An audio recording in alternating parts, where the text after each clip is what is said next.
Olá, pessoal. O vídeo passado, então, a gente trabalhou com a questão da dedução dos fluidos em repouso, né? E, e nesse vídeo a gente vai trabalhar, então, medidores de pressão, né? Quais são os principais tipos de medidores de pressão e o seu princípio de funcionamento, né? E outras características aí relevantes, ok? Então,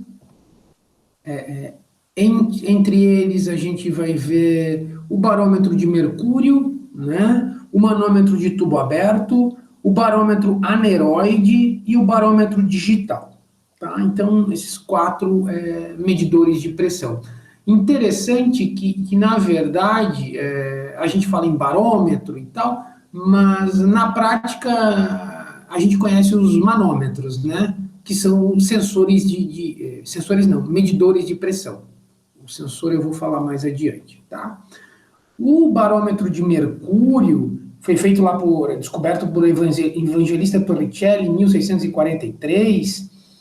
Ele é bastante preciso, né? E ele consiste em ter uma quantidade de mercúrio, né, em temperatura ambiente, o mercúrio é líquido, dentro de um tubo, e ele fazer um equilíbrio entre a coluna de mercúrio e a pressão atmosférica. O que é interessante é que quando a gente olha esse mecanismo de medidor de pressão, o princípio de funcionamento, a gente está falando que a gente mede, bem grosseiramente, o peso do ar, né? É isso que a gente está fazendo. Então, esse aqui, ele é um exemplo aí de um equipamento, ele tem para comprar, ele não é porque é antigo que não existe, e ele é amplamente utilizado, seja pela versatilidade, ele não precisa de pilha, não precisa de bateria, ele não precisa, né? Tu leva o equipamento, e outra situação é a precisão. Ele é um equipamento bastante confiável, né? Tu tem aí poucas influências externas, ele é um equipamento aí que realmente ele traz aí medidas bastante precisas e o pessoal aí da meteorologia gosta muito ainda dele, né? Tá. Como é que é o funcionamento dele aqui? Ó? Se vocês derem uma olhada, aqui tem uma representação, esse tubo, né? Tem uma representação que tem vácuo em cima, né? Na verdade, aqui não tem vácuo, tem vapor de mercúrio, né? Imagine o seguinte, essa ponta é fechada, então eu peguei um tubo com uma ponta fechada e outra aberta, né? Coloquei mercúrio líquido lá dentro, fui e emborquei, né? Virei ele dentro de um recipiente. Né? Então essa coluna de líquido ela vai cair e vai chegar num momento que vai ter um equilíbrio aqui, tá? Vai ter um equilíbrio, né? Percebam o seguinte, essa área aqui onde é que o mercúrio está, ele está exposta à pressão atmosférica, não é verdade? Lá em cima, acaba formando uma região de baixa pressão. Essa palavra vácuo ela é meio pesada, mas enfim, se entender vácuo como baixa pressão, a pressão menor que a atmosférica faz sentido, né? Então, ela forma uma região de baixa pressão, com vapor de mercúrio, né? E o equilíbrio entre essa pressão aqui e essa pressão aqui ela vai dar por essa diferença da coluna de líquido que a gente vai ter acumulado aqui dentro. Né? E nada mais é que o barômetro de mercúrio medir essa altura, quanto essa altura vai funcionar. Está aqui no lado direito da apresentação, né? Ao nível do mar, a pressão atmosférica ela se equilibra numa escala aí de 760 milímetros de mercúrio, milímetros de Hg. Então, se a gente tivesse ali do lado uma escala, no equipamento propriamente dito existe, né? A gente mediria uma coluna de líquido de 760 milímetros ali do mercúrio. Tá? Então quando eu, na verdade, desloco o meu barômetro de mercúrio para cima de uma montanha, para outro local em que a gente tem mudança de temperatura, o que vai mudar é a altura do líquido. E essa medida é feita diretamente numa escala fixada ao equipamento e ela vai me dizer, olha, eu tenho aí 660 milímetros de Hg, né? Então, o que aconteceu aqui? A pressão aumentou ou diminuiu, né? Então, olha só, a gente tinha deduzido né, no vídeo passado, a fórmula aí dos fluidos de repouso para a coluna de um líquido. Se nesse sistema a gente considerar que a pressão 2 é a parte de baixo daquele cilindro que a gente tinha imaginado, aqui essa região de baixa pressão, que a gente vai dizer que é uma pressão zero, formou um vácuo aqui, o ponto Y1 daquele modelo matemático que a gente criou, essa fórmula, ela é a superfície, a referência é a superfície. A pressão 1, aqui, ela é a pressão zero, é a pressão externa que a gente quer medir. Nesse caso, a gente tem a pressão atmosférica, né? E o Y2 seria o nosso, então, menos H, né? Se o nosso referencial Y0 está ali no Y1, o Y2 é o menos H, então, 1 lá. Se eu substituir essas condições aqui na equação, eu vou chegar em algo nesse sentido. Algo não, né? Eu vou chegar nisso, né? A P0, a pressão atmosférica, é igual a ρGH. Né? Então, a pressão que eu vou ter aqui na P1, em que eu estabeleci que o índice 1 é a superfície, a pressão 0, a pressão que eu vou estar sentindo aqui, ela é diretamente igual, né? Eu ia dizer proporcional, pode ser diretamente proporcional, né? É um produto, a massa específica da substância, do fluido que eu estou utilizando, nesse caso o mercúrio, a aceleração gravitacional no local da medida e essa altura, né? Então a gente consegue aí, medindo indiretamente por uma escala fixada do lado do equipamento, realizar esse produto e encontrar aí a pressão, né? Aí. Então 760 milímetros de Hg é equivalente a uma atmosfera de pressão, né? 1,01 vezes 10 na 5 Pascal, né, como a gente falou nos vídeos passados, né, então a gente tem uma medida bastante precisa e um equipamento bastante interessante.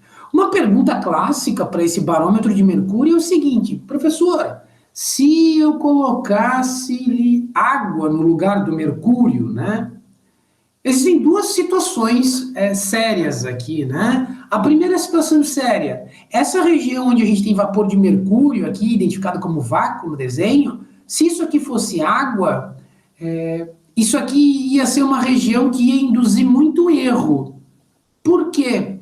Porque a variação da pressão do vapor d'água com a variação de uma temperatura, por exemplo, é bastante significativa. No mercúrio, não. Então, isso torna esse equipamento com mercúrio preciso e o com água, no caso, não seria tão preciso, porque ele ia estar suscetível a gente ter mudança de temperatura aqui, né? Então, a gente ia ter um equipamento que ia ter que estar calibrado para cada temperatura, o que não faz muito sentido, né?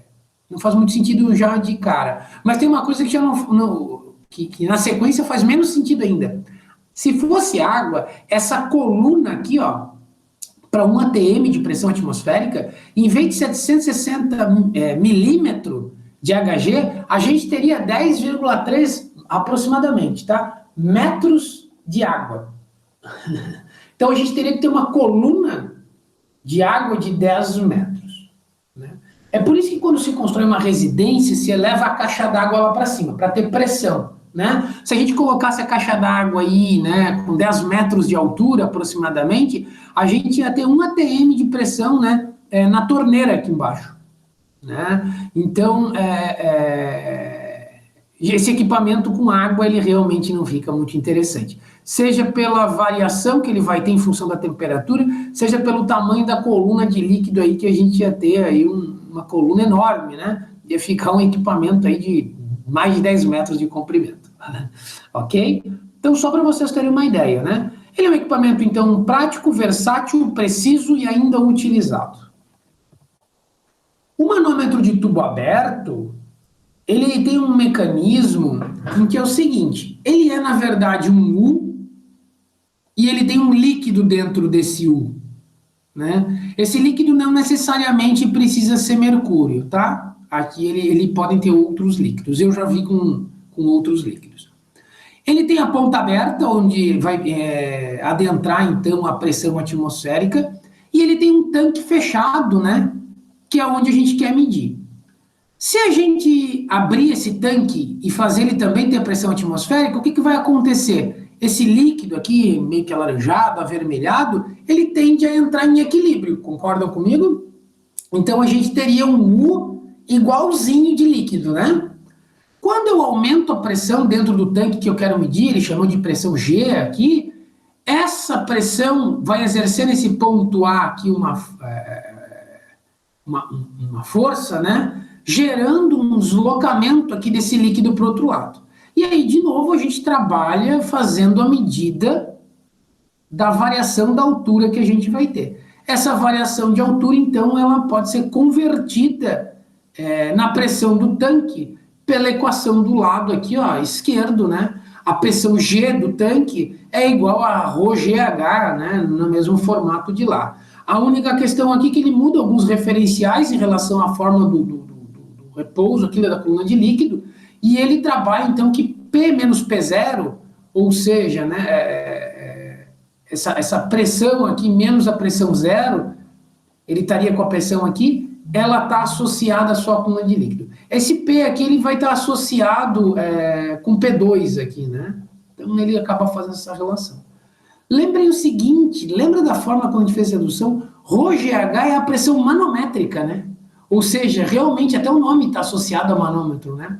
Ela é a pressão exatamente, é a pressão medida desconsiderando a pressão atmosférica aqui, né? Ele está preocupado, como é um sistema fechado, só com a pressão interna, tá? Então alguém podia dizer assim, professor, poderíamos medir pressões abaixo da pressão atmosférica com manômetro de tubo aberto? Podemos.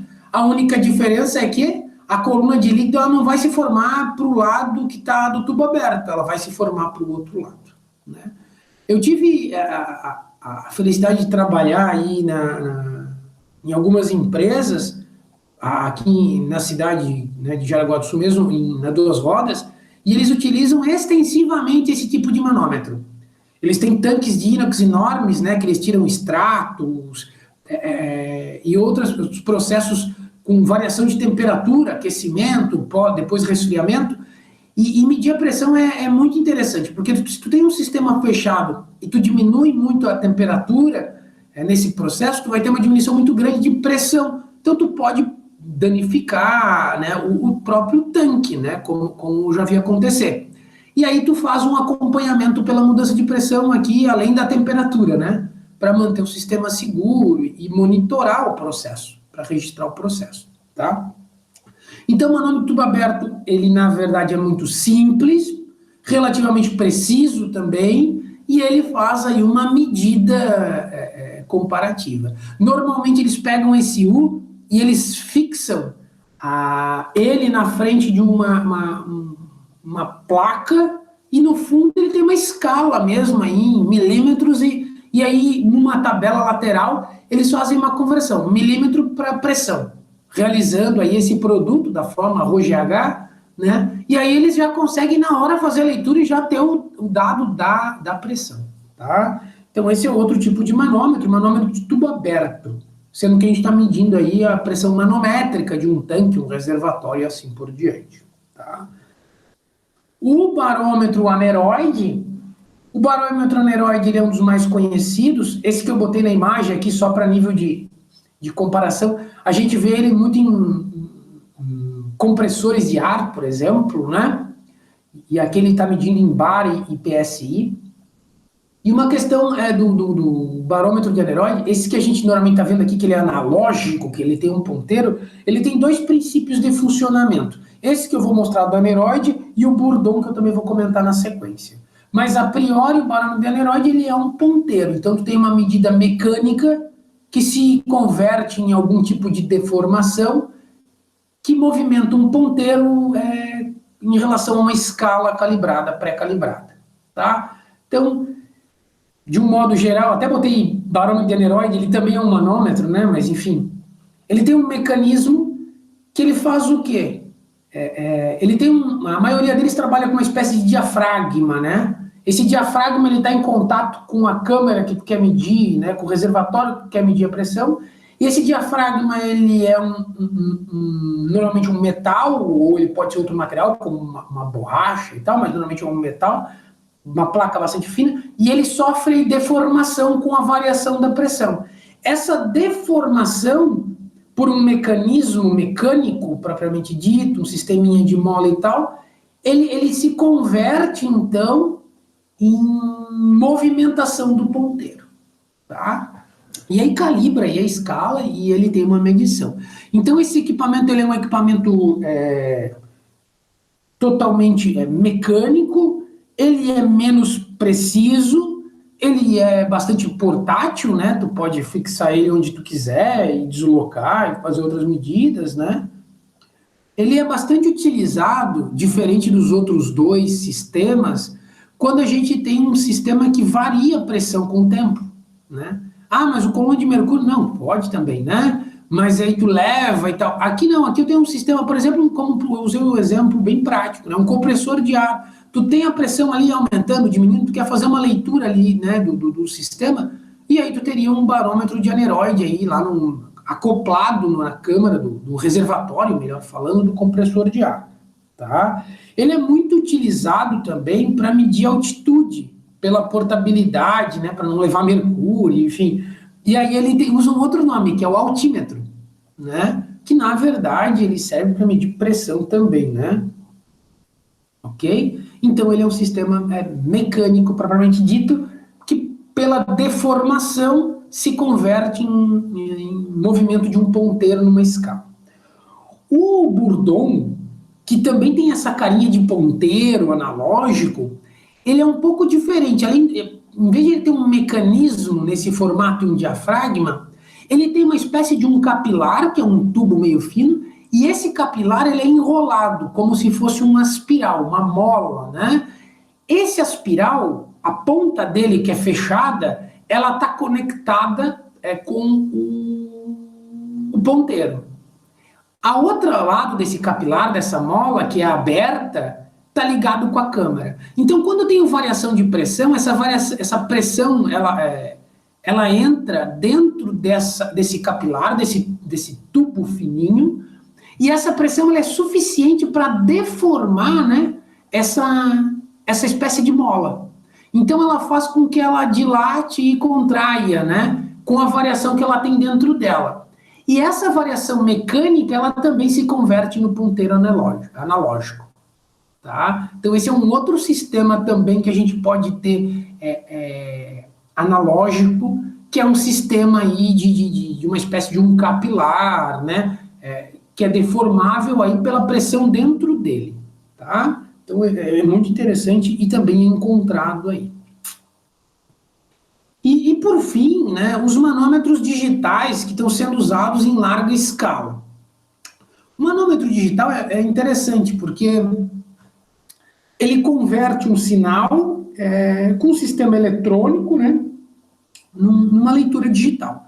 O manômetro digital ele funciona como se ele existisse um pequeno tubo em U, ele pode ser lá dentro com líquido ou gás, né, com líquido ou gás, e ele faz uma comparação. Que comparação é essa? A pressão externa com a pressão do que a gente quer medido. Então, nesse equipamento da esquerda aqui, a gente tem uma conexão aqui, uma porca, né, com uma rosca, ela é conectada no recipiente. Ali a gente tem a entrada, né, de pressão do que a gente quer medir. A coluninha está lá dentro do equipamento e o outro lado está aberto, né, para o sistema. Ou tem um sistema acoplado, né? Ele é um sistema fechadinho, mas que ele tem aí uma leitura indireta da pressão externa. Então ele faz uma comparação, né? Professor, mas é meio estranho, porque nem sempre eu vou estar com a pressão atmosférica de um ATM, como é que ele faz? É por isso que a vantagem de um sistema eletrônico, né? Tu faz a calibração. Então, ele é calibrado na bancada do laboratório, em condições de pressão, temperatura, e umidade, inclusive, controlados, e aí tem um selo de calibração e ele serve aí para fazer medidas aí dentro de algumas faixas, claro, em vários lugares, né? O manômetro digital é amplamente utilizado na indústria, em várias situações e aplicações. Por quê? Porque ele barateou, porque ele é versátil, né? Porque a gente hoje tem baterias que duram bastante, alguns são alimentados diretamente na energia elétrica. Então, eles acabaram tendo uso bastante extensivo, né? pela, inclusive, precisão hoje, né? Tu consegue fazer uma boa calibração e ter. Os manômetros digitais, eles têm uma outra vantagem para processos industriais e tal, né? Eles também funcionam como pré-sostato. Então, além de medir, que é a função do manômetro, eles estabelecem relações internas para mandar sinal para um outro equipamento. Então, quando o meu sistema ele chega numa determinada pressão, eu gostaria que ele abrisse uma válvula, né, de segurança para que a pressão entrasse ar e a pressão voltasse atmosférica para não estragar meu reator, por exemplo, né? E tal. Então a gente consegue usar ele como sistema de controle de dispositivos, seja de válvula, seja de leitura. Eu quero ter um sistema que vai ficar fazendo a leitura em tempo real da pressão e vai me converter num gráfico, né, para eu saber como é que está o meu processo lá de produção de alimento, de produção enfim, de qualquer coisa que a gente queira. Então ele consegue fazer isso, né? Já que ele tem a leitura digital, ele consegue converter em sinal, seja em sinal para controle, para gráfico e tal, seja de comando de abre e fecha, e mecânico mesmo, né, de chave abre e fecha para válvulas e outros sistemas de controle. Então, realmente, o manômetro digital, ele supera tudo que a gente viu até agora, é importante saber, mas é pela essa versatilidade, né?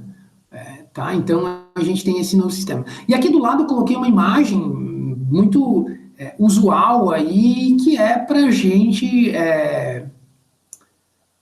já alguns têm em casa, tal, é um medidor de pressão, né, né, pressão, cara, do sangue, né? A pressão tá ali 132 por 79, né? Batimento de pulso 85, desculpa. Então é um medidor de pressão que na verdade ele é um manômetro, né? Ele acaba fazendo aí. Ele tem um outro nome, mas eu não, é esfigmômetro, se eu não me engano, mas ele é um medidor de pressão. E aí aqui ele está no digital, mas ele também tem um analógicozinho, né? Que os médicos e enfermeiras utilizam, que é colocado no coração, né? Usa o estetoscópio para medir o batimento, e eles medem a pressão ali no ponteiro, né? No próprio ponteiro, aí, como a gente tinha visto os outros mecanismos de funcionamento, os analógicos, tá? Pelo que eu dei uma analisada, os medidores de pressão analógico, a maioria trabalha com o Bourdon, aquele sistema de espiralzinha, né, interna que funciona. Ok? Então essa é uma passada aí de medidores de pressão possíveis, com aplicações. Esse conteúdo é bastante interessante, porque ele está no nosso dia a dia, a gente vai ali calibrar o pneu do carro, mede pressão, vai no médico, eles medem pressão, e parece que não tem muita relevância, né? Mas ele realmente acontece aí, várias aplicações no nosso dia a dia, seja em processo industrial e nossa vida cotidiana. Ok? Ficamos aqui então com mais uma aula de fluidos e até breve.